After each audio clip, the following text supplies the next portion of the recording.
প্রথমে কিলিয়ান এমবাপ্পের penalty miss, এরপর ফেদেরিকো ভালভার্দের শিশুসুলভ ভুল। অ্যাথলেটিক বিলবাওয়ের মাঠে দুঃসহ এক রাত কাটিয়েছে রিয়াল মাদ্রিদ। সেই সঙ্গে লা লিগায় প্রায় ৯ বছর পর বিলবাওয়ের বিপক্ষে মাদ্রিদের হার। লস ব্লাঙ্কোদের এই হারে সবচেয়ে বেশি লাভবান হয়েছে তাদের চিরপ্রতিদ্বন্দ্বী বার্সেলোনা। এই ম্যাচ জিতে রিয়ালের সামনে সুযোগ ছিল শীর্ষে থাকা বার্সেলোনার সঙ্গে পয়েন্ট ব্যবধান কমিয়ে আনার, তবে তা হাতছাড়া করেছে কার্লো আনচেলত্তির শিষ্যরা। নিজেদের মাঠে শুরু থেকেই আক্রমণাত্মক বিলবাও। ম্যাচ শুরুর ৪ মিনিটের মাথায় থিবো কোর্তুয়ার ভালোই পরীক্ষা নেন নিকো উইলিয়ামস। অন্যদিকে বল পজিশন ধরে রাখলেও প্রথমার্ধে তেমন কোনো সুযোগ তৈরি করতে পারেনি রিয়াল। ১৩ মিনিটে এমবাপ্পের শট জাল খুঁজে পেলেও গোল বাতিল হয় অফসাইডে।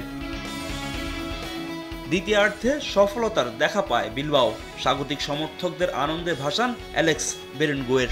ইনাকি উইলিয়ামসের শট কোর্তুয়া ঠেকিয়ে দিলে ফিরতি শটে তাকে বোকা বানান এই স্প্যানিশ ফরওয়ার্ড। ৬৭ মিনিটে সমতায় ফেরার বড় সুযোগ পায় রিয়াল মাদ্রিদ, তবে কিলিয়ান এমবাপ্পের পেনাল্টি মিসে আর সমতায় ফেরা হয়নি লা লিগার বর্তমান চ্যাম্পিয়নদের।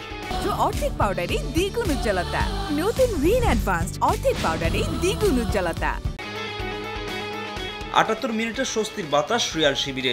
লস ব্লাঙ্কোদের ম্যাচে ফেরান জুড বেলিংহাম। কিলিয়ান এমবাপ্পের শট বিলবাও গোলরক্ষক ফিরিয়ে দিলেও রিবাউন্ডে তা জালে জড়ান এই ইংলিশ মিডফিল্ডার। এরপর ২ মিনিট পরে ভালভার্দের ভুলের সুযোগ নেন গোর্কা গুরুজেটা। তার গোলে ব্যবধান ২-১ করে বিলবাও। এরপর আর ম্যাচে ফিরতে পারেনি মাদ্রিদ। হার নিয়ে মাঠ ছাড়তে হয়েছে কার্লো আনচেলত্তির শিষ্যদের।